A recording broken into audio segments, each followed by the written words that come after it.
የኢራን ጦርነትና የመካከለኛው ምስራቅ ውጥረት ለኢትዮጵያ ሌላኛውና አስፈሪው የህልውና ፈተና ሆኖ ከፊቷ ተደቅኗል። ዘ ኢኮኖሚስት ይፋ ባደረገው አዲስ መረጃም የሆርሙዝ ሰርጥ መዘጋት ያስከተለው የነዳጅ ዋጋ ንረት ቀድሞውኑ በዕዳና በምንዛሬ እጥረት ለዛለው የኢትዮጵያ ኢኮኖሚ ከፋ መዘዝ ይዞ መጥቷል። የታዋቂ የእንግሊዝ የፖለቲካና ኢኮኖሚ መጽሔት መረጃ የጥንቅራችን አካል ነው። በተለያዩ ከምንሪኦ ዘለና ብልጽግና አብይ አሕመድን ትዝኸበደ ፈተና ናይ ህይወቶም ይዝሓልፎም ዘሎ ሓደ መጽሔት ደ ኢኮኖሚስት ዝበሃል ከም ዝገለጾ እንድሕር ኮይኑ ብናይ ወፃኢ ሸርፍን ብናይ ጸጥታ ጸገምን ብኻልን ኣብ ከቢድ ዝኾነ ወጥሪ ዝነበረት ሃገር እዚ ሕጂ ኣብ ማእከላይ ምብራቅ ብተፈጢሩ ዘሎ ናይ ነዳዲ ጸገም ኢትዮጵያ ገለ ካብተን ክፍንጀራ ዝኽእላ ሃገራት እያ ብምባል እያ ገሊፃታ ዘላ ገለ ኣብቲ ናይ ምፍንጃር ኣብ ዝበልዎ ድማ ኣብቲ ዝዓበየ ሓደጋ ናይ ምፍንጃር ዘለዎ ሃገር እንተላ ኢትዮጵያ ኣብ ትሕቲ መርሕነት ናይ ብልጽግና ምዃና እዩ ዝንገር ዘሎ። ስለዚ ኣገይን ተዓበይቲ መጽሔታት ደጋጊሞም ዓበይቲ ሚድያታት ናይ ዓለምና ናይ ቁጠባን ናይ ጭዋዳን ናቱ ክገልፅሉ ዝሓስብ ዝነበረ ኣብይ ኣሕመድ እቲ ዝዓበየ ጸገም እቲ ዝዓበየ ሓደጋ እቲ ዝዓበየ ብድሆ ኣብ ቅድሚ ተገቲሩ ከም ዘሎ ይነግርዎ ኣለዉ። ሓደ በሉለይ እዚ ጥራይ ግን ኣይኮነን ዝቕፅል መደብ ኣለዎ። እዚ ከምዚ ኢሉ እናሃለወ እቲ መራሒ ናይቲ ሃገር ሓላፊ ናይ ስለያ ናይቲ ሃገር እንታይ ክብል እዩ ተሰሚዑ ዘሎ? እቲ ጸገሙ ናብ ኤርትራ ገጽካ ምጽጋዕ ናብ ድሓን ናበይ ከም ዘጸግዖ ስምዕዎ። ኣብዚ በአሁኑ ወቅት በመካከለኛው ምስራቅ እየተካሄደ ያለው ጦርነት ከባህር ደህንነት ጋር በተያያዘ በቀጠናው አዲስ ስጋት ፈጥሯል። በተለይ እንደ ኢትዮጵያ ያሉ የባህር በር መዳረሻ የሌላቸው ሀገራት ላይ ሁኔታውን ውስብስብ አድርጎታል። ኢትዮጵያ የባህር በር መዳረሻ ለማግኘት በምታደርገው ጥረት ውስጥ ወቅታዊ የጂኦፖለቲካዊ አሰላለፎች በፍጥነት ከመቀየራቸው ባሻገር ቀጠናው በቀይ ባህር ላይ ተጽዕኖ ለመፍጠር የሚፈልጉ ኃይሎች የፉክክር መናኸሪያ የሆነ መምጣቱም ተጨማሪ ስጋት እንዲደቅን አድርጎታል። ሁኔታው የኢትዮጵያ የባህር በር ጥያቄ ከወደብ ፍላጎት በላይ በቀጠናው አስተማማኝ ጸጥታና ደህንነትን የሚያረጋግጥ አንድምታ እንዳለው ያመለክታል። በመሆኑም በቀይ ባህር ተደራሽነት ላይ የጋራ ተጠቃሚነትን ለማስፈን ሁሉም የቀጠናው ሀገራት በትብብር መስራታቸው አስፈላጊ መሆኑን ለማረጋገጥ በዲፕሎማሲው መስክ የተጀመሩ ስራዎችን አጠናክሮ መቀጠልም አስፈላጊ መሆኑን የግድ አድርጎታል። ይህ ቁልፍ የሆነ የኢትዮጵያ ብሔራዊ ከም ትሪእዎ ዘለኹም ሓላፊ ናይቲ ሃገራዊ ድሕነት ናይ ኢትዮጵያ ዝኾነ ካብቲ ናይ ብልጽግና ካድረታት ወይ እውን መራሕቲ ካብ ኩላቶም እውን ቁሩብ ርእሲ ኣለዎ ኢልካ ክትዛረበ ትኽእል እንተሎ እዚ ሓላፊ ናይቲ ስለያ መርበባት ናይ ኢትዮጵያ ርድዋን ሁሴን እዩ። እንታይ ዝብል ዘሎ ናይ ኢትዮጵያ ፀጥታዊ ኩነታት እዩ ዝገልጽ ዘሎ ከቢድ ዝኾነ ፈተና ከም ዘለዎ እቲ ሃገር ኣብ ብዙሕ ድማ እቶም ኣብ ውሽጢ ሃገር ብዙሕ ፀገማት ዝፈጥሩ ዘለዉ ምስ ናይ ደገ ጸላእቲ ተወሃሂዶም ንፀጥታን ድሕነትን ኢትዮጵያ ከምኡ ነቲ ሃገር ኣብ ሓደጋ ከውድቕዋ እዮም ዝፅዕሩ ዘለዉ ናበለይ ትዛረብ ኣብ ልዕሊኡ ድማ እቲ ጉዳይ ኣብ ማእከላይ ምብራቅ ወይ እውን ኣብ ኢራን ተፈጢሩ ዘሎ ናብ ኢራን ዝግበር ዘሎ ኩናት ብዘበገሶ ምክንያት ዝተፈጠረ ናይ ነዳዲ ናይ ካልእ ናይ ፀጥታን ፀገም ነቲ ናይ ኣፍደገ ባሕሪ ኣጀንዳ ኢልና ዘበገስናዮ ክሳዕ ክንደይ ኣገዳስነት ከም ዘለዎ በሪሂልና ኣሎ እዩ ዝብል ዘሎ። ስለዚ I don't see anything ምስቲ ጉዳይ እቲ ዘተሓሓዝ ግን ንሳቶም ምሱ ከተሓሓዝዎ ኢና ንርኢ ዘለና። ተደጋጋሚ እንታይ እዮም ዝብሉ ዘሎ ናይ ኣፍደገ ባሕሪ ወደብ ጥራይ ዘይኮነ ዘድልየና ድሕንነት ናይቲ ባሕሪ ንምሕላው ካብ ከተማ ካብ ርእሲ ከተማ 100 ኪሎ ሜትር ከይድካ ንህዝብካ ኣብ መሬት ድሕነት ናቱ ከተውሕዝ ዘይከኣልካስ ኣማኢት ኪሎ ሜትራት ርሒቕካ ኣብ ባሕሪ ከይድካ ኣሜሪካን ካልኦት ዓለማትን ዘይከኣልዎ ንዑ ከይድካ ንስኻ ንኢራን ኣደብ ከተትሕዝ ማለት ድዩ ወይ ንሑቲ ክስዕር ማለት ድዩ? እቲ ሓሶት ናትካሲ ንስኻ ከማይ ተኣምኖን ኢኻ ግለፍ ካልኦት ኣይኮነን። ሕጂ እንታይ እዮም ዝብሉ ዘሎ ፐርሲስተንት ቻሌንጅ ኣብ ኢትዮጵያ ዘሎ ናይ ሴኩሪቲ ላንድስኬፕ ዝገልጽ ነይሩ። እንታይ ብላ ኣሎ ኣብዚ ኢትዮጵያ ኮምፕሌክስ ዝኾነ ናይ ሴኩሪቲ ፀገም ክብድ ዝበለ ናይ ፀጥታዊ ፀገም ከም ዘለዋ እዚ ድማ ፀረ ሰላም ዝኾነ ሓይልታት ግብረ ሽበራዊ ምንቅስቃሳት ግብረ ሽበራውን ፀረ ሰላም ሓይልታትን ግብረ ሽበራዊ ምንቅስቃሳትን ኣብ ክልል ኣምሓራን ክልል ኦሮሚያን እዩ ዝብል ዘሎ ኣብ ሕምብርቲ ናትካ እንተኾንካ ዳ ኣብ ርእሰ ያለው እቶም ግብረ ሽበራ ዘይትብል ሓዳፊት እያካ ኣብ 4 ኪሎ ቁርብ ክንዚ ርሒቆም በዚ ኣደነ ኣዲስ ኣበባ ፅቡቅ ገይረ ስለ ዘይፈልጣነ ኣብ ቦሎ ኮይንካሲ ናብ ኣደነ ናብ ገለ ከባቢ ዘሎ ከይድካ ኣብዚ ከም የለን ኢልካ ምዝራብ ይመስል ትዘረባ ማለት እዩ። ስለዚ ከምኡ ድማ root causes ongoing tensions stem from administrative dispute identity questions and land claims ስለዚ ትጸለና ፀገም ድማ ይብላሉ ኣብ ውሽጢ ኢትዮጵያ ዘሎ ፀገማት ካብ እንታይ ዝብገስ እዩ ምሕደራዊ ፀገም ናይ አይደንቲቲ ናይ ዓሌታዊ መበገሱ ዘለዎ ከምኡ ድማ ናይ መሬት ይብፃሕኒ እዩ ዝብል እዚኣቶም ኩሎም ውሽጣውያን ፀገም እዮም። እዚኣቶም ኩላቶም ድማ ጽቡቕ መፍትሒ ተደጊርካሎም ቃልሲ ክገብሩ ህዝቢ ክቃለሰሎምን ክዋጋኣሎምን ክዋደቐሎምን ዝኽእሉ እዮም። ምክንያቱ ጉዳይ ናይ ርስን ጉዳይ ናይ ህላወን ጉዳይ ናይ መንነትን ስለ ዝኾነ እዚኣቶም ቀደም ክትዕርይዎም ስለ ዘይከኣልኩም ናትኩም ፀገም እዮም። ማንም ድማ ፀላኢ ይሰደልኩም የለን ሽግርኩም በዓልኩም ክትፈትሑ እንተትኽእሉ እቲ ዝበለፀ እዩ። ኢንስቲቱሽናል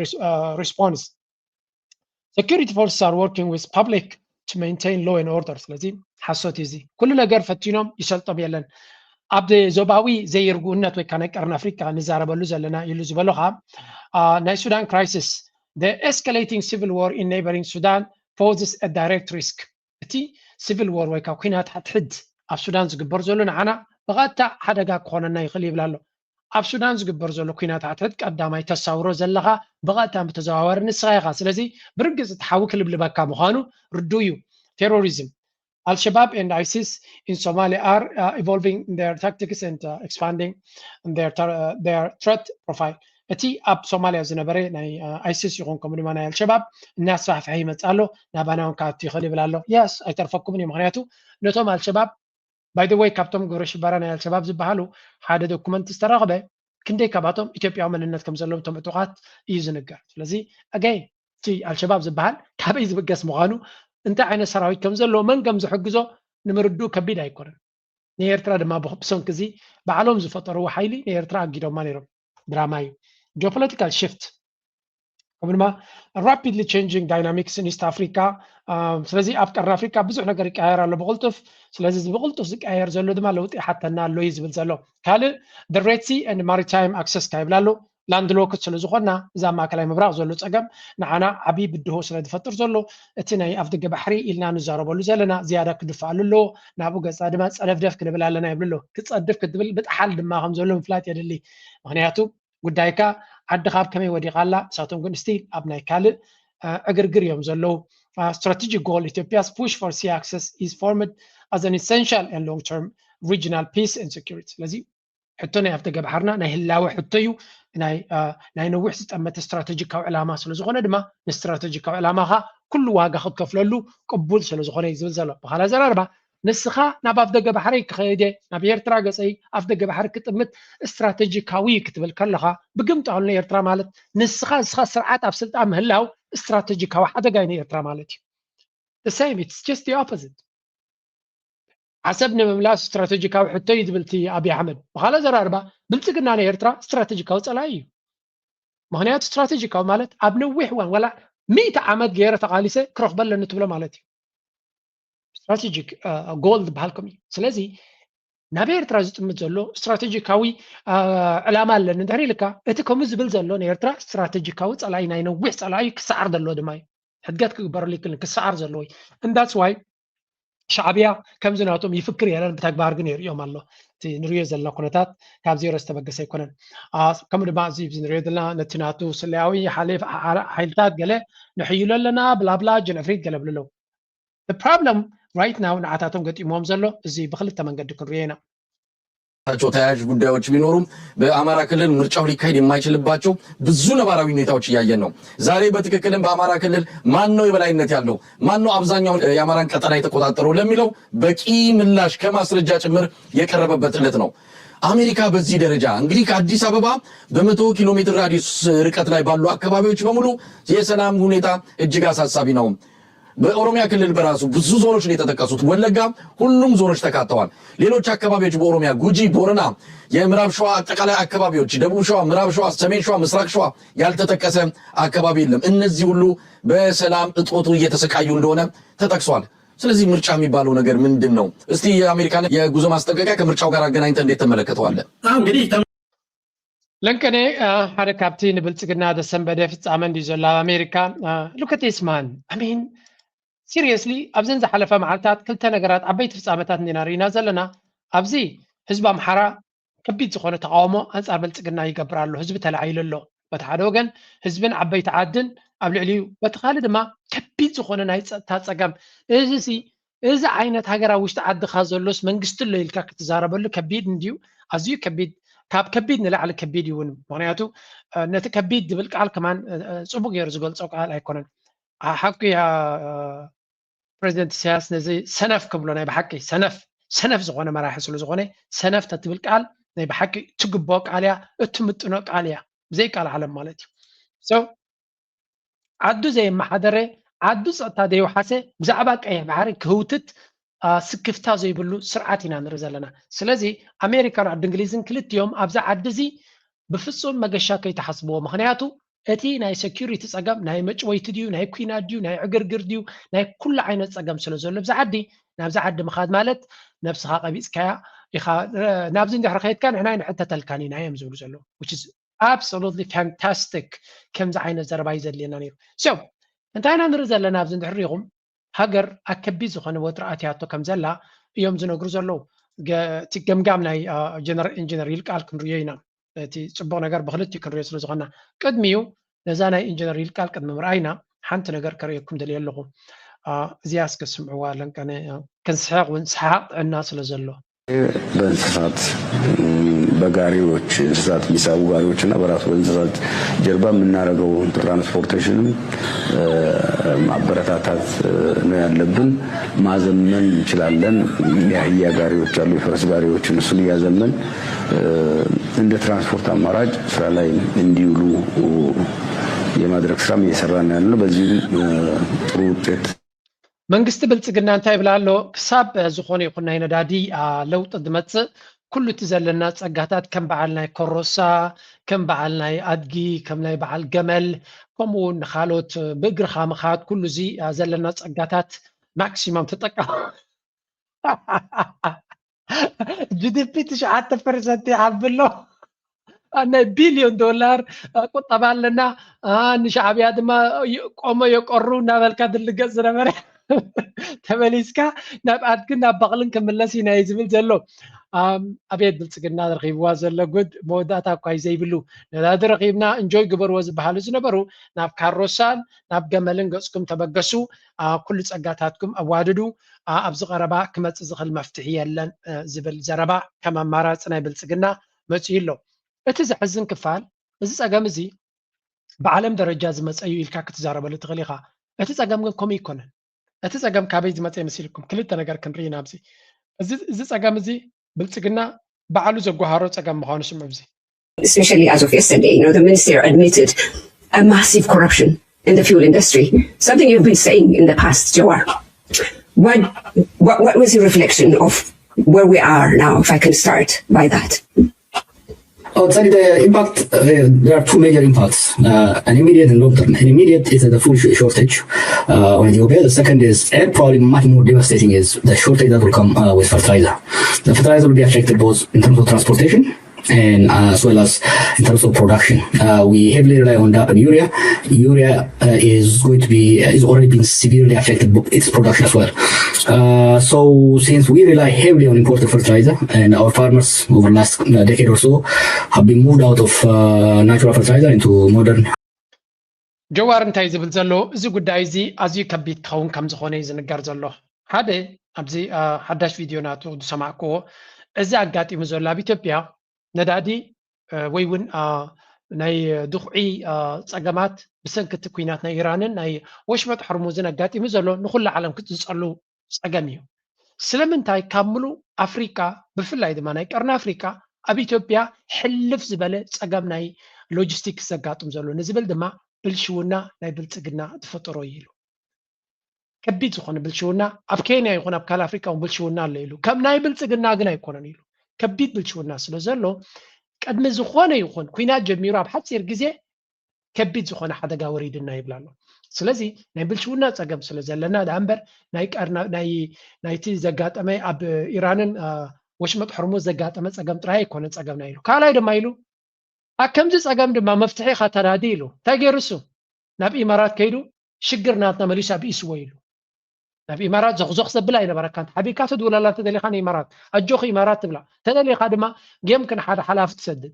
ባዕልካ ኣብ ዓውደ ኩናት ዘላ እሞ ኣብ ዝኸፈ ኩናታት እያ ዘላ ንባዕላ ትርመስ ዘላ ምስ ዝርመስ ዘሎ ከይድካ ሽግርካ ኣይተብእስን ኢኻ ኢሉ ናይ ርሑቕ ክጥምት ዘይክእል ዓሻ መራሒ ከም ዘለና በዚኻ ትፈልጥ ኢሉ ካልእ እንታይ ይብላ ኣሎ እቲ ጉዳይ እቲ ናብ ድኹዒ ድማ ቀይርዮ ይብላ ኣሎ ናብ ድኹዒ እንተቐይርክዮ እቲ ፀገም ዘሎ ድኹዒ ብኩሉ መንገዲ ንህዝቢ ኢትዮጵያ ክሃሲ ዝኽእል ኢልዎ እንታይ ማለት እዩ እዚ እቲ ህዝቢ ኢትዮጵያ ሓፊሉ ኣንፃሩ ኣድማ ዝገብር ዘሎ ካብ ዜሮ ዝተበገሰ ከም ዘይኮነ تدخعي حدا بلوجيستكس كركب هيكون زركب دما لوجيستكس سلا زخبر زلو مغعازيا كبير سلا زلو نداد سلا زي اللي اتزركابو كاب ودا بنك مصنا يكلنيو انت مص دما فصيمو حرساي كصاور بزيكل ازي كبر واغا يكاو سلازي حدا ابوان خمص ايكونن سلازي نقاتا نتي حرساي ناي ኢትዮጵያ 700 ህዝብ ኢትዮጵያ بቋንቋ ናይ بستاتستكس ናይ ዶክተር ብርሃኑ ነጋ ሚኒስትር ትምህርት ናይ ኢትዮጵያ ዘሎ 700 ህዝብና ጥንታዊ ሕርሻ እዩ ዘሎ ዋላ እኳ ቴክኖሎጂ ዶ ምዕባለ ዶ እንደበልና 700 ህዝብና ጥንታዊ ሕርሻ እዩ ዝጥቀም ዘሎ ንሱ ድማ ካብቲ ተፈጥራዊ ድኹዒ ነቲ መሬት ናቱ ኣብዚ ዩርያ ዝበሃል ድኹዒ ኣብኡ ኢና ከም ሰግርን ንዑ እቲ መሬት ንዑ ከም ዝለምድ ጌርናዮ ስለዚ ነቲ ዝለመዶ እንተደይረኺቡ ተሓረስታይ ዘጋጥም ዘሎ ኖርማል ሽግር ዘይኮነ ዓቢ ዕንወት ክወርድ ምዃኑን ዓበ ክሳራ ክወርድ ምዃኑን እዩ ዝነግር ዘሎ ስለዚ እዚ ሕጂ ገጢምና ዘሎ ፈተና እዚ ሕጂ ኣጋጢምና ዘሎ ፀገም ሸለል ኢልካ ወይ እውን ትሚልካ ወይ እውን ንእሽተይ ዘረባ ተዛሪብካ ጥራይ ክሰግሮ ትኽእል ፀገም ኣይኮነና በለይ ዝገልፅ ዘሎ ከቢድ ዝኾነ ደርቂ ኣብቲ ዓዲ ከቢድ ዝኾነ ስቃይን ሽግርን ክመፅእ ከም ዝኾነ እዮም ዝነግሩ ዘሎ and this is going to be devastating እዮም ዝብሎ ዘሎ እዚ ከቢድ ዝኾነ ሓደጋ ክፈጥር ዝኽእል ከቢድ ዝኾነ ፀገም ክፈጥር ዝኽእል ምዃኑ እዩ ህዝቢ ድሮ ነዚ ከይረኣየ ከሎ ኣንጻር ብልፅግና ከቢድ ዝኾነ ሰላማዊ ሰልፊ ዝገብር ዘሎ ስለምንታይ they already know እንታይ ይጋጥሞም ኣሎ ምርጫ ኢሉ ድራማ ዝገብረሎም ዘሎ ንምርጫ ንኻልእን መደብ ስለ ዘለዎ ይኮነ እንታይ ዳ ንዓታቶም ነቲ ህዝቢ ናይ ሻም ናይ ላፅੀ ምርጫ ገይሩ ንዝመፅእ ዘሎ 8 ዓመት ስቃይ ንክፈጥር መደብ ስለ ዘለዎ እምበር ናይ ምርጫን ናይ ካልእ ቁጠባዊ ፕሮጀክሽንስን መደብን ስለ ዘለዎ ይኮነ ሕጂ ኣገይን ተመሊስካ ኣብቲ ነጥቢ ክትሪኦ ከለኻ ሓደ ፕራይም ሚኒስተር 8 ዓመት ገይሩ ዘሎ ኣብ ስልጣን ዓመት ንሱ ዝመፀሉ ትፅምብለሉ ምክንያት የብልካ ፕራይም ሚኒስተር እንድሕር ኮይኑ ተመሪፁ እዩ ዘሎ ንኣብነት ዶናልድ ትራምፕ ተመሪፁ ኣሎ ድሕሪ ዓመት ናይ መምረፂኡ ሰለብሬት ኣይትገብሮን ኢኻ ኣብ ኢትዮጵያ ግን 8 ዓመት ገይሩ ከሎ ሰለብሬት ይገብርዎ ኣሎ ኣብ ኦሮሞ ሰለብሬት ይገብርዎ ኣሎ what does that even mean ንጉስ ዲ ወላ እንታይ ንጉስ ዝተንሰኣልካ ወይ ገለመለ ኣራይ ከምኡ ክትገብር ትኽእል ኢኻ there is nothing ብዛዕባ ኣብይ ኣሕመድ ኣብ ነፍሶ ከፍ ዓመት ሰለብሬት ትገብሮ he is just a prime minister በቲ ሕጊ ንሱ ዝብሎ ዘሎ በቲ ዲሞክራሲያዊት ሃገር እያ ዝብሎ ዘሎ ንኣብይ ኣሕመድ ሰለብሬት ትገብረሉ ምክንያት የብልካ ምክንያቱ just ሓደ መራሒ ድሕሪ ድማ ካልእ ክትከአሉ ኢኻ ክትብል ዝግባእ ከ no the guy is ኣብይ ኣሕመድ ንጉስ ክኸውን ሕልሚ ዘለዎ ከም ንጉስ ከኽብርዎ ዝደሊ ግን ክሳብ ንጉስ ዝኸውን ስለዘይተዳለወሉ ፕራይም ሚኒስተር ኢልኩም ፀውዑን ዝብል ዘሎ እዩ ዝኾነ ኣጋጢሙ ዘሎ ኩነታት ኣዝዩ ከቢድ ምዃኑ ኢና ዝርዳእና ዘሎ ምናልባት እዚ ኣቕል ኣቢልኩም ትሪእዎ ዘለኹም ናይ ነዳዲ እቲ ናይ ነዳዲ ትርጉም ናቱ ናይ ኢትዮጵያውያን ስለተሸገሩ ወይ ንሱ ኣገዲስና ኣይኮነን ቀንዲ ኣገዳሲ ነገር ኣለዎ ኣብዚ ይሄ የነዳጅ እጦት በከፍተኛ ያስፈራው አብይን አሁን ዴፖን እየተጠቀሙ ነው የዴፖ ለኢመርጀንሲ ያስቀመጡትን እየተጠቀሙ ነው ስለዚህ አሁን ይሄ ነዳጅ ጠፋ ማለት እኮ እንትን የአብይ ታንክም እኮ ነዳጅን ይጠቀማል ድሮኖችም ነዳጅን ይጠቀማሉ ጄቶችም ነዳጅን ይጠቀማሉ አየር መንገድ አንተ ቅድም ያነሳው ነዳጅን ይጠቀማል ትራንስፖርት ሙሉ በሙሉ የአብይ ትራንስፖርት አሁን ይሄ ነገር በፍጥነት መፍትሄ አብይ ካላገኘ የአብይ ወታደር ከወይሌና ከፋኖ ጋር በክላሽ ብቻ ይሆናል ጫወታው ሙሉ በሙሉ ወደ ክላሽነት ይቀየራል እኩል ነው የምትሆነው ከዚህ በፊቱ ከላይ የደበደብክ በታንክ ምናምን እየሄድክ በመኪና حتى أبي زرغيب وصل لقود كوا وداتا يعملوا تايب زبل زلوا نأبي إذا أقاتي مزلوا تسقم نايزا ندادد مدفو هزبي إثيوبيا أنتاي كبلعي أنتاي كستيو بخما يكنبري منسو يكون نجاني غوزل ليلو نأبي أحمد أبقات تابي ووتو زتنكفو قداي سلو زلوا حدا أبوغ زتك أمالن زلوا نفرتي ندادي أدليان جيت فيلد ما ناي جيتات ندادي دما تزخبرن زي ركب زلوني هيكونن نعو نبع اليوكي نبع الفرنسا نبع الجابان نبع الدبوب كوريا سنغافور شجر كوينو مالو سلازي جيت فيول عبس اقام كونيو اتا انكو ممكحتنا تو ايثيوبيان ايرلاينز تا ناي وصاي شرف تمصالو زلا نسا جراوندت كتكون تخل وي كبيت حدغا كور داخليو حاده بللي كالاي مسفانون شنز واغا زلو نفرت كوينات يتقمالو درونات يتقمالو كال ነገር يتقمالو زياتهم كبر نداديم دوستو سلازي اذن تزيله سراويتنا بلصقنا دروناتن جيتاتن نحجزو هليكوبتراتن نحجزو كله كمان كعوت زي كل زلو ብካላሽን ጥራይ ክዋጋ እንተ ተገዲዱ እንታይ ክኸውን እዩ መጓዓዝያ ዘይብሉ ተኮይኑ ዝገደደ ዓዘቕቲ ውድቀት ናቱ ኣብ ሓፂር ግዜ ክኸውን እዩ ሰቦ ክሳዕ ክንደይ ከቢድ ንሱ ዝሓስቦ ዘሎ ንሰሜን ከይዱ ንኤርትራ ክዋጋ ንሱ ዝደልዮ ዘሎ ብነፈርትን ብገለን ፀብለልትነት ገይሩ ናብ ኤርትራ ዓሰብ ክሕዝን ወደብ ክሕዝን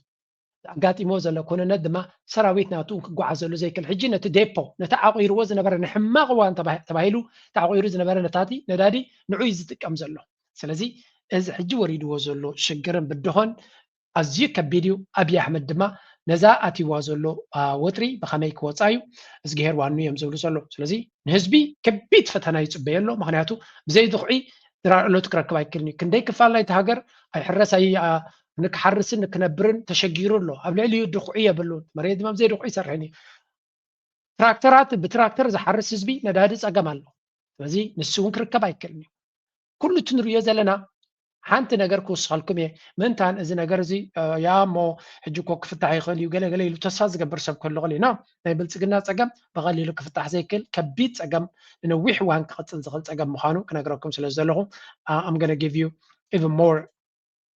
challenges ሓደ እዚ ኩናት እዚ ቀሊል ከም ዘይኮነን ኣብ ድማ ተስፋ ከም ዘይብሉን ነዛ ቪድዮ መክበኩም ከተሓዛ ምስናትና ብዙሕ ዝተሓሓዝ ምክንያት ስለ ዘለዎ እዚኣ ስምዑለይ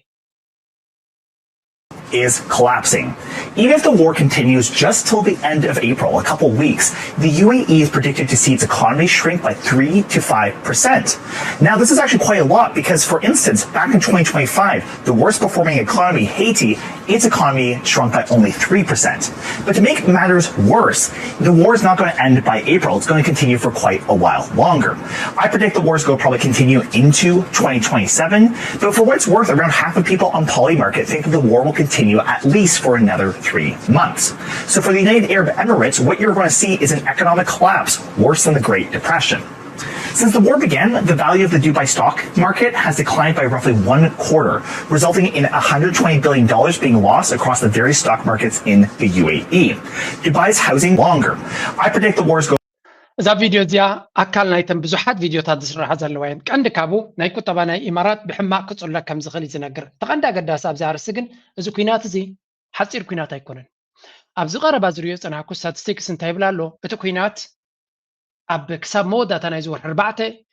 ኣሜሪካ እቲ ናይ ኣጋር ሰራዊት ናታ ኣብ መወዳእታ ናይ ወርሒ 4 ቢላ ክትእትዎ ከም ትኽእል እዩ ዝንገር ዘሎ እቲ ተኽእሎ እቲ ፕሮባቢሊቲ ናቱ ድማ 80% በፂሕ ኣሎ ስለዚ ብዙሓት ከም ዝግምግምዎ ዘሎ መወዳእታ ናይ ወርሒ 4 ናይ ኣጋር ሰራዊት ወራር ናብ ኢራን ክቕፅል እዩ እዚ ኩናት እዚ ድማ ብውሕዱ ክሳብ 2027 ክቕፅል ይኽእል እዩ ዝብል ዘሎ እቲ ኩናት ብቐሊሉ ክውዳእ ዝኽእልን ከምቲ ዶናልድ ትራምፕ ዝሕስዎ ዘሎ ከም ዘይኮነን እዩ ዝበሃል ዘሎ ብኻልእ ኣዘራርባ ቁጠባ ናይ ኢማራት ከቢድ ዝኾነ ሓደጋ ኮርዶ ከም ዝኽእል በብዙሕ መንገዲ ይግምገም ኣሎ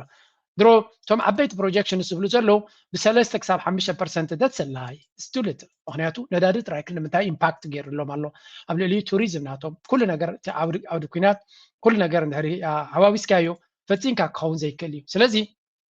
እታ ንብልፅግና ከተትሕኖ ትኽእል ዝነበረት ሃገር ብፍፁም ከተትሕኖ ከም ዘይትኽእል ዘይኮነሲ ንባዕላ እውን ከቢድ ዝኾነ ፈተና ገጢምዋ ከም ዘሎን ስታክ ማርኬት ናቶም ይኹን ሪል ስቴት ማርኬት ናቶም ብከቢድ ደረጃ ሓደጋ ወዲቕዎ ኣሎ ነፍሲ ወከፍ ዝሓለፈት መዓልቲ ድማ እቲ ቁጠባ ኢዝ ብሊዲንግ ኢኮኖሚ ኢዝ ብሊዲንግ እዮም ዝብሉ ደም ይደሚ ዘሎ ምክንያቱ ኩሉ ዕድላት ናቱ ተዓፂዎ ስለ ዘሎ እቲ መንግስቲ ኣብ ኢማራት ዘሎ ድመርፆም ዘሎ ምርጫታት ድማ ሕማቃት እዮም ፅቡቃት ምርጫታት ወስድ የለን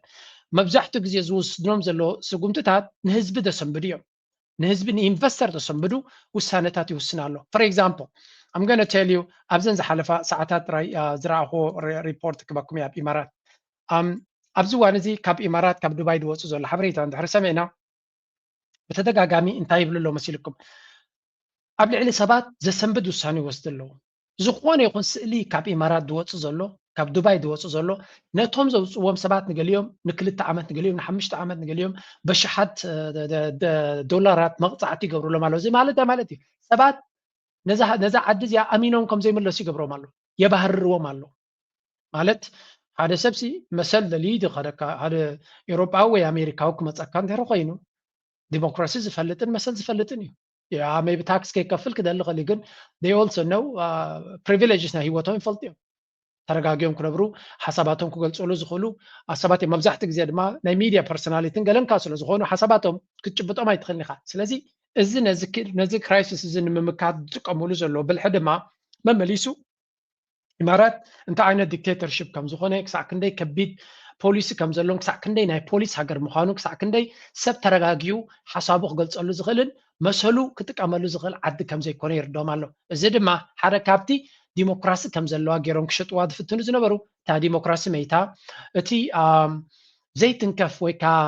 ሴፍ ሄቨን ውሕስነት ዘለዎ ገነት ገይሮም ዝገልጽዎ ዝነበሩ ገነት ከም ዘይኮነ ተፈሊጡ ውሕስነት ከም ዘይብሉ ተፈሊጡ ሎሚ ዘብለጭልጭ መኻይንን ሓንቲ አርቲክል ወፅያ ዝነበረት ኣብ ዱባይ ቀደም ክቡር መኪና ዘብለጭልጭ መኪና ገለ ዝረአዩሉ ዝነበረ ሎሚ ኣብ ፈቐድ ኣንጎሎ ካብ ድሮን ተፈንጪሉ ዝወረደ ደብሪ ይብልዎ እቲ ምቃል ናይ ድሮናትን ናይ ባሊስቲክ ሚሳይልን ዝረአዩሉ ቦታ ኮይኑ ዘሎ እዮም ዝብሉ ዘሎ ስለዚ እንታይ ኢና ንርኢ ዘለና ሓደ ዱባይ ሰርቫይቭ ክትገብር እንድሕር ኮይና እዚ ኩናት ቀልጢፉ ጠጠው ክብል ኣለዎ ሎሚ ጠጠው እንድሕር ኢሉ እዚ ኩናት ዱባይ ዕድል ኣለዎ ባህላ ያኒ የስ ናይ 35 መዓልቲ ክሳራ ኣጋጢሞ ኣሎ ግን ስቲል ምስኣቶም ክወዳደር ዝኽእል ዕድላት የለን ኣብ ዓለም ዕድላት ዝብለኩም ዘሎ ታክስ ብዙሕ በዓል ትካል ኣብ ጀርመን ዘሎ 35% ተትኸፍል ወላ 0% ታክስ ኣብ ኢማራት ተልካዮ ዝወዳደር ነገር ኣይኮነን ዘሎ እዚ ካብ ናብኡ ንኣብነት ኣብ ስዊስ ስለ ዝቕመጥ ከም ትካል 15% ኢኻ ትኸፍል ስለዚ 15% ብሴፍቲ ዘለዎ ዓዲ ክትነብር ያ ክትመርፆ ትኽእል ኢኻ ኣብ ጀርመን ኣብ ዩኬ እንድሕር ከድካ ግን ታክስስ ቀታሊ ስለ ዝኾነ ሰባት ናብ ዱባይ ክኸዱ ይኽእሉ እዮም ንዱባይ ክቐትላ ዝኽእል ስዑድያ ከምቲ ናቶም ታክሲ ሲስተም እናተጠቀመት ነቲ ዕድላት ኢንፍራስትራክቸር ናይ ቴክኖሎጂ ናዕብየቱ እንድሕር ከይዳ ከምኡ እውን ተን ካልኦት ሃገራት ዖማን እውን ከምኡ እንድሕር ክጥቀሙ ጀሚሮም ነቲ ናቶም ስፔስ ድማ ናክፍዕዎ እንድሕር ከይዶም ሃገራት ዓረብ ንዱባይን ንኢማራትን ዝያዳ ካሲዋ ይኽእሉ እዮም ሰብ ብዓብዩ እውን ካልኦት ሃገራት ነዚ ታክቲክ ዝተጠቒሞም ክጥቀምሉ ተጀሚሮም ካሲዎም ይኽእሉ እዮም እንተዘየለ ሕጂ ኩናት ጠጠው እንድሕር ኢሉ ሰብ ከይፈተወ ወላ ናብ ዱባይ ክመለስ እዩ ምክንያቱ alternatives ኣማራፂ ካብ ታክስ ተኣልዩ ትካላቱ ክመርሓሉ ዝኽእል መንገዲ ወላ እውን እንታይ ዝመርፅ ሰብ መሲልኩም ኣብ ዱባይ ኮይ ቅመጥ ኒ ሰብ ትካሉ ኣብ ዱባይ ዝገብረ መራዊ ይቅመጥ እዩ ምክንያቱ ክትቅመጠሉ ምቹው ዓዲ ይኮነን ስለዚ እቶም ሃብታማት ኣብኡ ዝኸዱ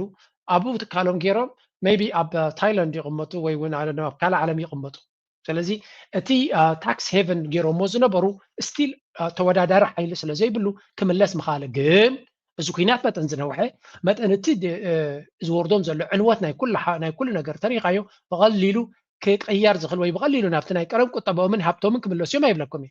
ሰርቫይቭ ክገብሩ ክእሉ እዮም ግን እቲ ቁጠባት ገንዘብ ሃብቲ ናብኣቶም ክውሕዙ ክብለኩም ኣይከልኒ ምክንያቱ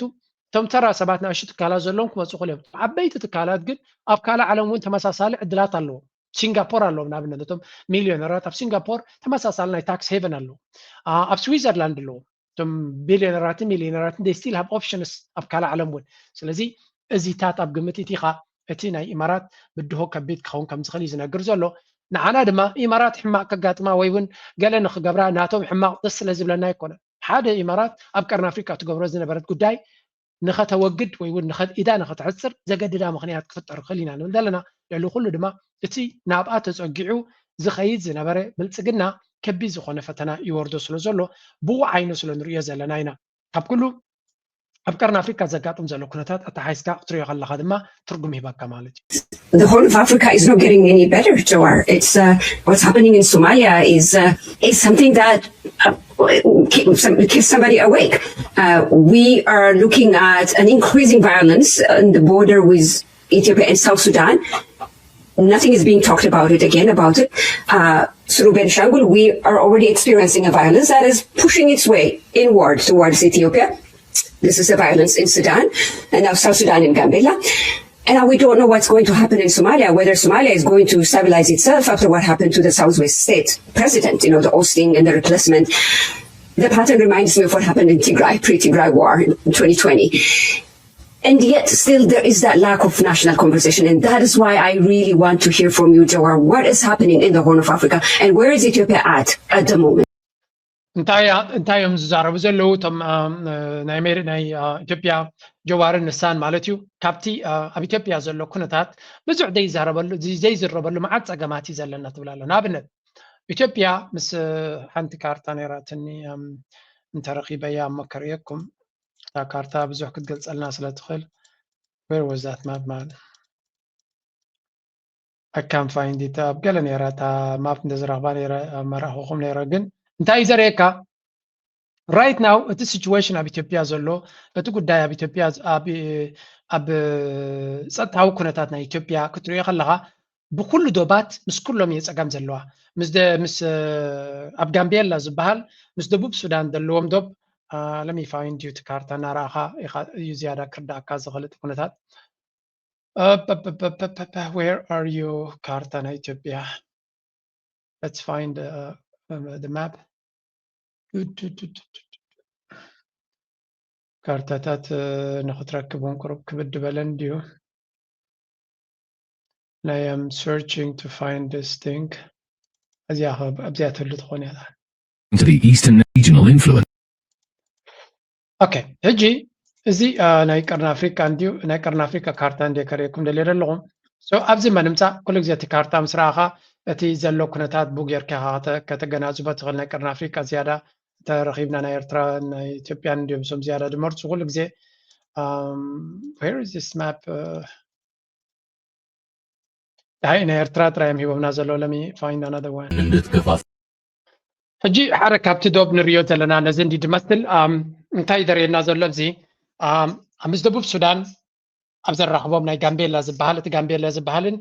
بين شانغول زبالن كل يوم أجد سبوتات يوم حدا تغامبيلا أمس دبوب السودان يزرحب وركنا إثيوبيا دماغ تراخيب له سلزي تغامبيلا زبال تدغاغامي غريچت كرايون كاب دبوب السودان زبغسو استفلالي علامات كغوبراب بوتا ترايلو كمدما بين شانغول زبال بوتاون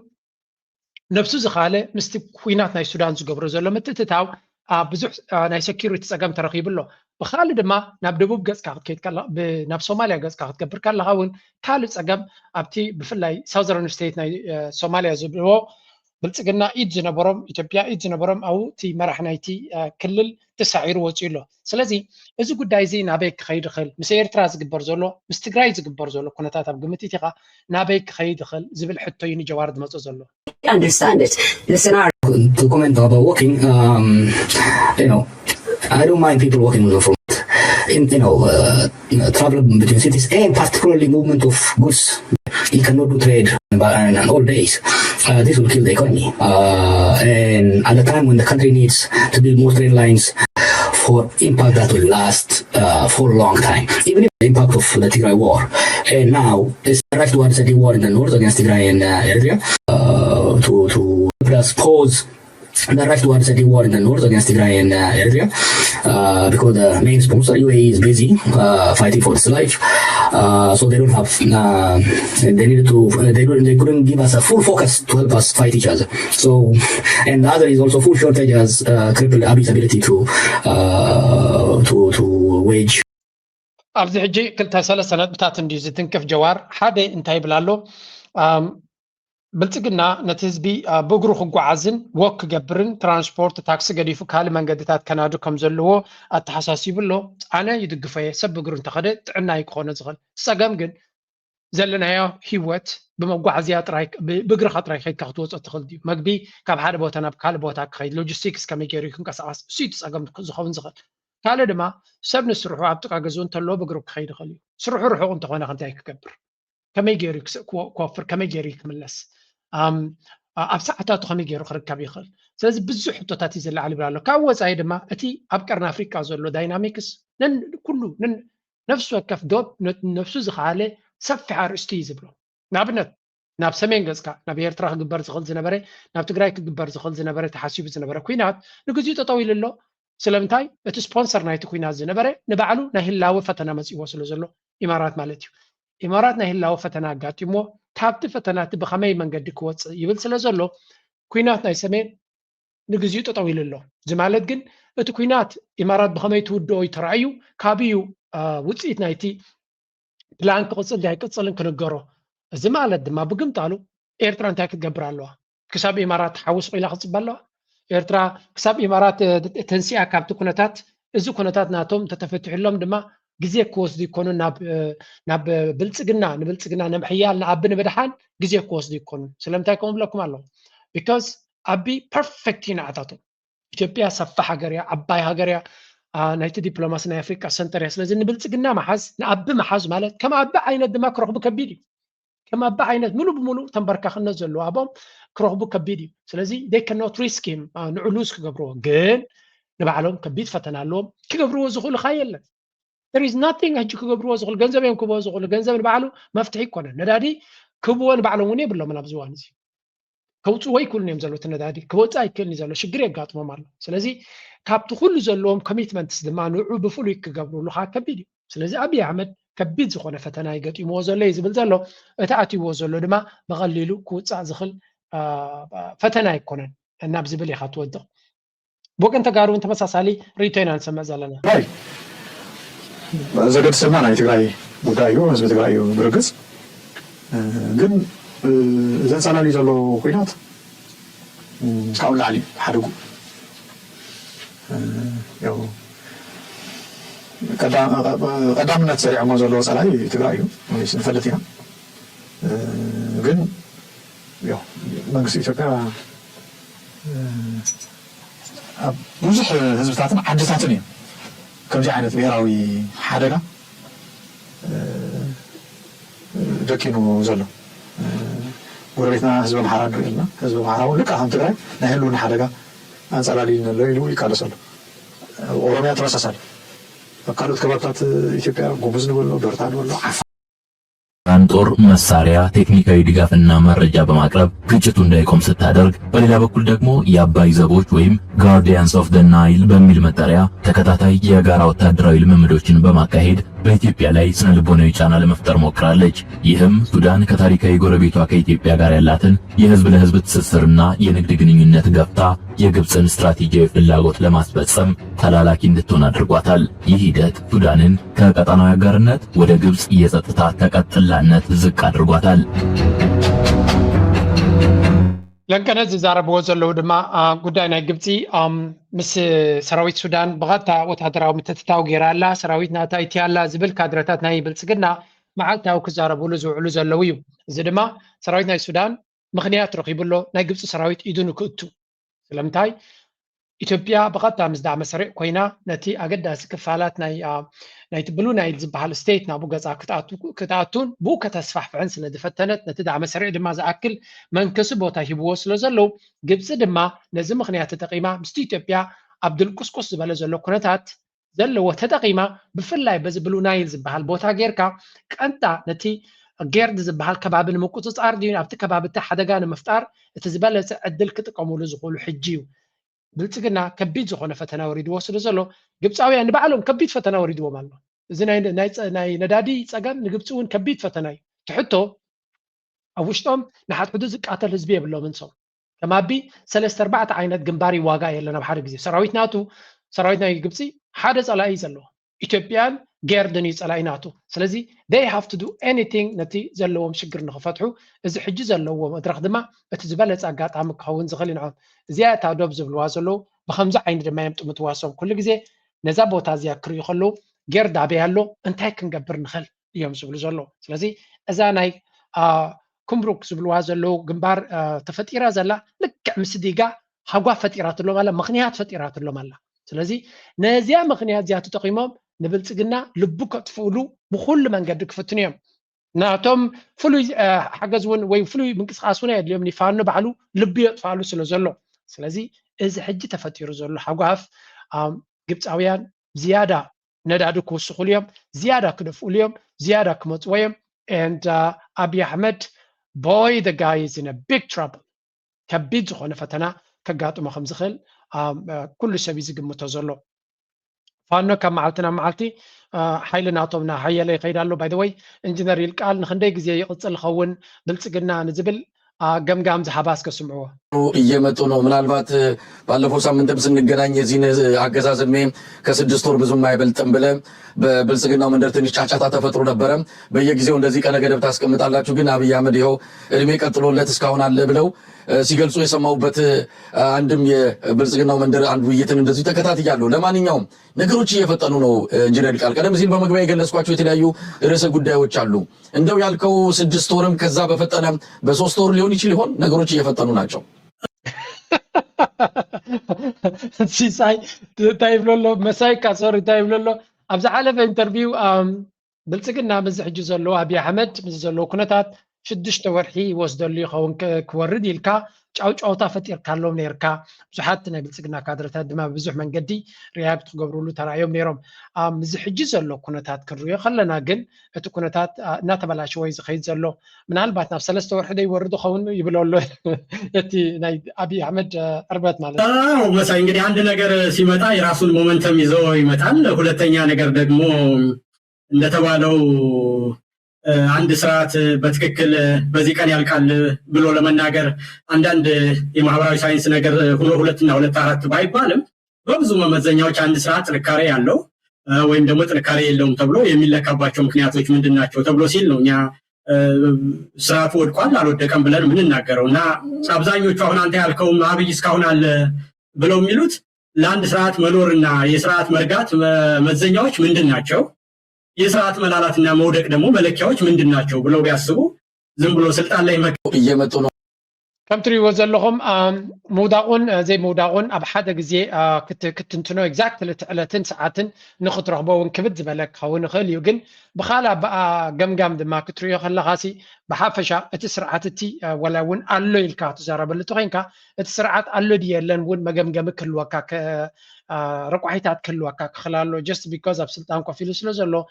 ኣሎ ኢልካ ክትዛረበሉ ትኽእል ኢኻ ሓደ ስርዓት ከተግብሮም ዝግባእ እንታይ እንተገበረ ኣሎ ክትብሎ ትኽእል ሓደ ካብቲ ከተግብሮ ዘይከኣለ እሞ የለም እውን ክትብሎ ዘገድደካ ነገራት ድማ ወይ እውን እቲ ስርዓት መይትዩ ንክትብል ዘገድድ ምክንያት እንታይ እዩ እንድሕር ኢልካ ሎስ ኦፍ ቴሪቶሪያል ኮንትሮል ይብላ ኣሎ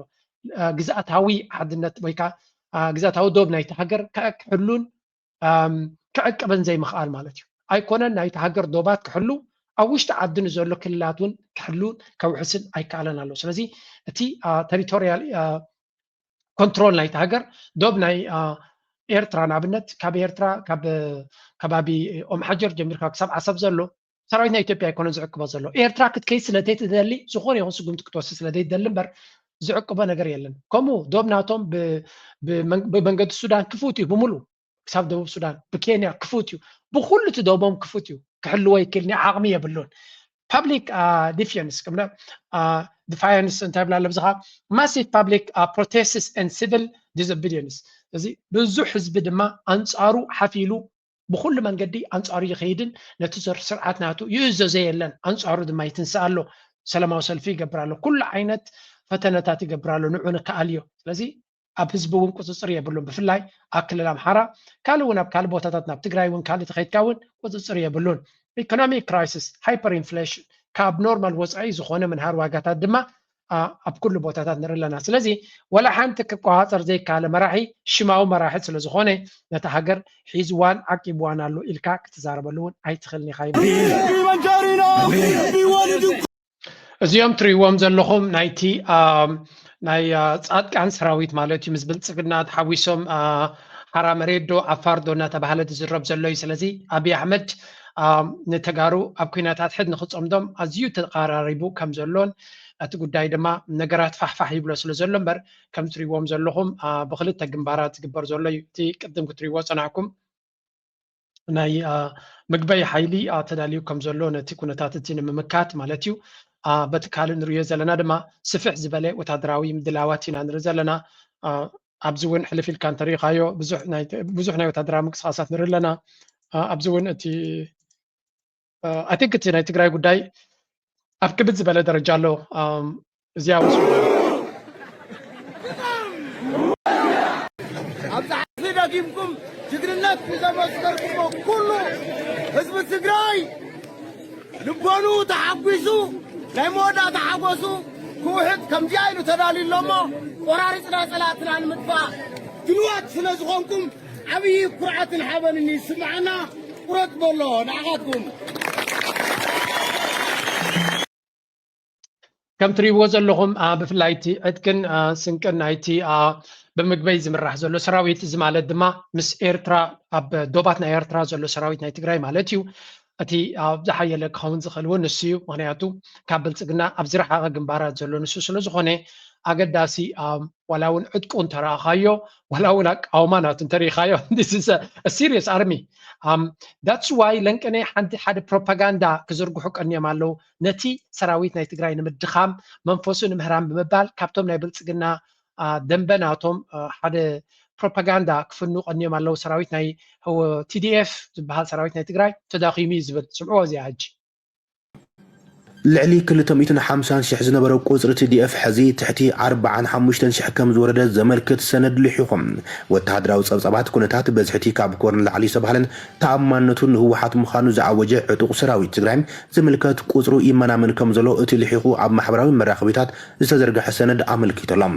ሓዱሽ መዘክር ሓይሊ ሰብ TDF ምዃኑ እቶም ምንጭታት ዘርግሕዎ ሰነድ ካብቲ ቀዲሙ ብመራሕቲ ግዝያዊ ምምሕዳር ትግራይ ዝግለጽ ዝነበረ ቁፅሪ ብዘገርም መንገዲ ሕዚ ቁፅሪ TDF ተመናሚኑ ምዃኑ እዩ ዘመልክት بمسرة زحديش السند أتي تسوعنته إنه واحد مخانو زرقا قسم مرحتو زعوجو TDF حزي بزحو بدمر 40 كلتن شحن شوعات مثل 10 سلوستن عطقات زلو مخانو أتي كم تري وزن لهم زي حبريتا ببلتقنا ببزحات أنا فراتنا توك زرقا حكاني له زغان تايزري بلت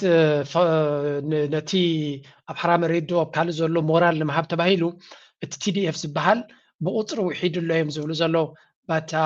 if this is what the TDF looks like كترين خلاص نزز مسل نحرقين TDF أب كتر زي كنا بقعتي خاطر زلكا صبوا زخنا مدلواتن أعمل زلوا يدمسل and I think كتي بلتقنا تمجالي جزء سراويت ناتو زخوني يكون كمل زغل نجار يبلون كل زنريو زلنا دما أتكونتات أبي أحمد ناي موداتا ملحسون بروباغندا ناتون تدقيمون أتكونتات نابكالك يرويز في التنزلو but this is not going to be easy for him and بقليلو كود على زخل قداي مثلا الجناب إيرترا قصنا موت سئنو مالتي تا حجر نمنتا إيرترا لبينا تفلات أوكي لازم حجنا منتا كلمة سينا أمو تتحوس دو أتلست ولا إيرترا يتبع تبايلنسي كم زكاب حجر سينا زيكاس ناي زيجنتو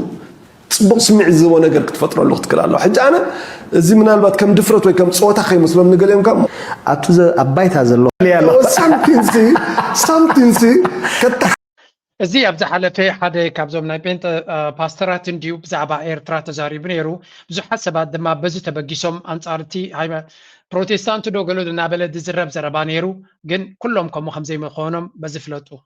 ارتفع على موتا إيرترا حجز مصات هاجر زي كونت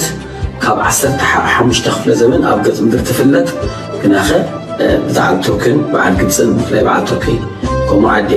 إنجليزاويان كومو إيطاليان كومو خا يا بيرستر مسكين يخون ندات باراريو كجزء تصنع عاد خوينا أب كنت ميتين تسعة حد ميتونا يتا تليفوني عدنا نبيت راتو كلها كتبي تسعة حد هتوقع أبى تقمت الله تمسترا تقدمي تكلت هايماني زلوا تخليت شعات بيهر زلوا كنا خحنت هاجريا سزي إذا بعد تكلته هايمانوت بعد شعات بيهر حنت هاجر إيرتريا سلزي ميتونا يستاهل كتبي تسعة حد بالتليفون كلنا ماله سلزي أب كله بنت يكونوا ولا ونا أب بنتكوستال تشيرش أب بروتستانت أب كنيشة أب أرثوذكس أب كاثوليك أب مسلم أب سلمنا أب كل زول إيرتراوي حما غير تراوي كله كتركبت خليقة حما عد زارب دماغ كتركبت خليقة بوغير كاغن كلهم إيرتراويان مدام تاكام مقبار كل جزء خنتن كعلنا سمعتات كاز تناخفو اتوم كموز قبر دما دايما دايلوم هايمانوت هاو جريتشت مفتار كابلين كم خلو حما عد زارب كتركب تخليقة كاب تقرا تركب تخليقة كاب عفار كتركب تخليقة كاب ساهو كاب تقرينيا كتركب تخليقة كاب كناما كتركب تخليقة كلاتهم كم يكونون تون زبسحو حدنا إيرترا بتكبار فولت ويا سب بحاجة تخبابير تنيرو تراي إيرترا سألات زيهم بزحاتن عبيتن حيالاتن سلزي نحنا حدنا نعكينا تراينا هون صغر نخل نزز بلو أما الاختتاد مع كل جزء أن نلعب كم زمتون زل على تقبلنا تسمعنا كم زهلوم كنجبر لنا نزيات راي كذا آخركم زلي كابزينا إيرترا صبغنا قرات كي وصانا بزي اسمعوا It's black on black crime, but it's fucking murder. Murder is the life, remember. From Iran to black community. You know everything. You know who is the real killer of our loved ones and yours. Having big enemies is blessing, and now we are involved with Epstein. This is Victory Lab. إيراناويان زجبروا فيديو زي أسكا أبتدي زر أي وصل نفسي حصل أبتناتهم جيرهم وصل زي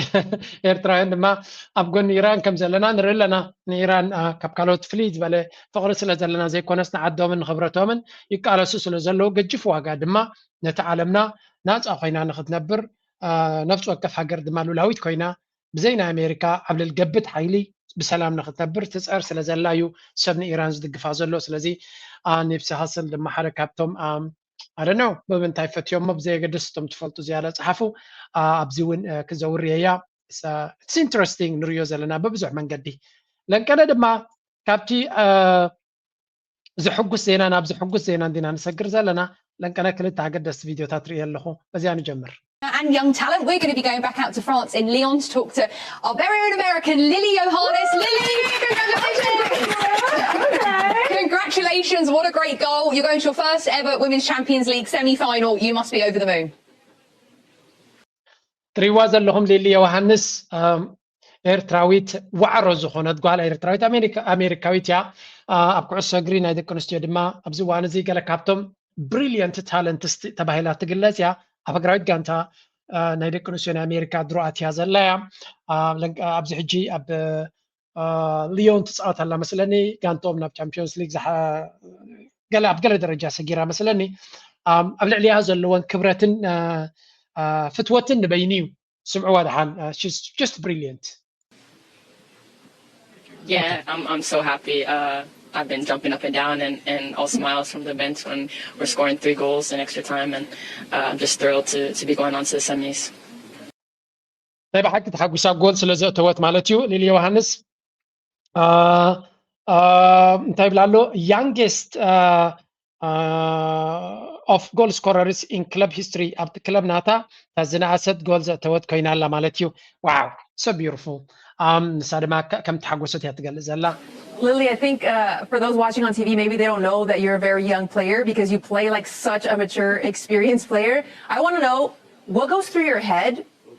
before scoring that goal and after scoring that goal. انتهي لا حتى لا مسيلكم اتا ليل مالتيو كاب لعل عد 100 يو تزراربان ولا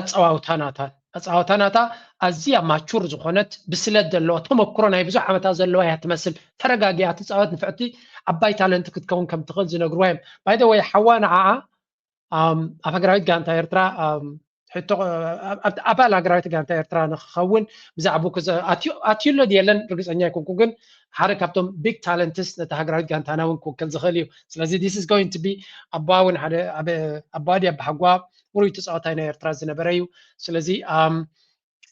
بحكي زحقسيو ايرتراويان اب زخونه بوتا كمزي لهم كما صخلو دما we always get proud and happy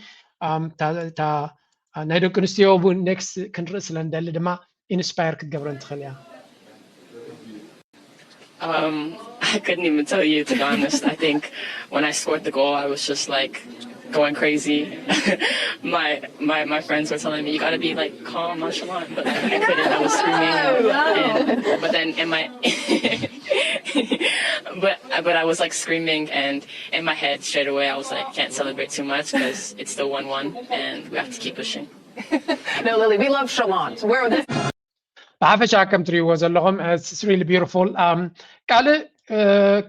ناي حقوسينا دما كلبنا يا علي سليمان كاب تاريخ صريح مستملسه بخماي تقبلهم ما كم زاتري وازلهم يوم ابي كبرن ابي دموغا قبابلان غيرهم لو بالتيو it's beautiful البروفايل ناتو نتي بقعت ناتو مليسو نلا على زوسد اقداسي أقدست جولات بمزجابو كلبو دما أبع وصلة جونات صفت بحق زحقسيو again أتينا حقوس منفسي قتلالو إيرتراين دما بخلو كاب حقوسنا بحقوسنا نخيز لنا كله أبتقد ميت كم زرانيو أب نيروبا من سيات ناي تقدف تأكيبهم كم زلو يانج PFDJ وعلى يقبرهم زلو إذن الجرزلو بزو حبريتاي رحبكون اللهم سرحبكم قبر لكم إذا نزي أشير مقبارهم ترايجن كم عباي نجر جيرو سيديان it's beautiful it's a good thing معناته الميديا تيارا نتتقبر دلو نتمستيراوي نجرات تقبر I don't know جن أتي a public was زغل more حدنتنا هزبي إيرترا سلازقبر ودابنا إيرتراويان سلازري أبز حجزة لنا مدرخ دما مور حيلي أبو دابي مور حيلي أم تخخاب كم دما حدنتنا زحيلو نجرات كقبر غلو نغميت كانوا مسؤوم علينا نابلكو نايلو مار سابزكو دي كم وترو لايك مقبار شير مقبار ريتو من حسابكم من قدفوا نابلكو مزا درف زيادة سيلات مزا لاقت فكم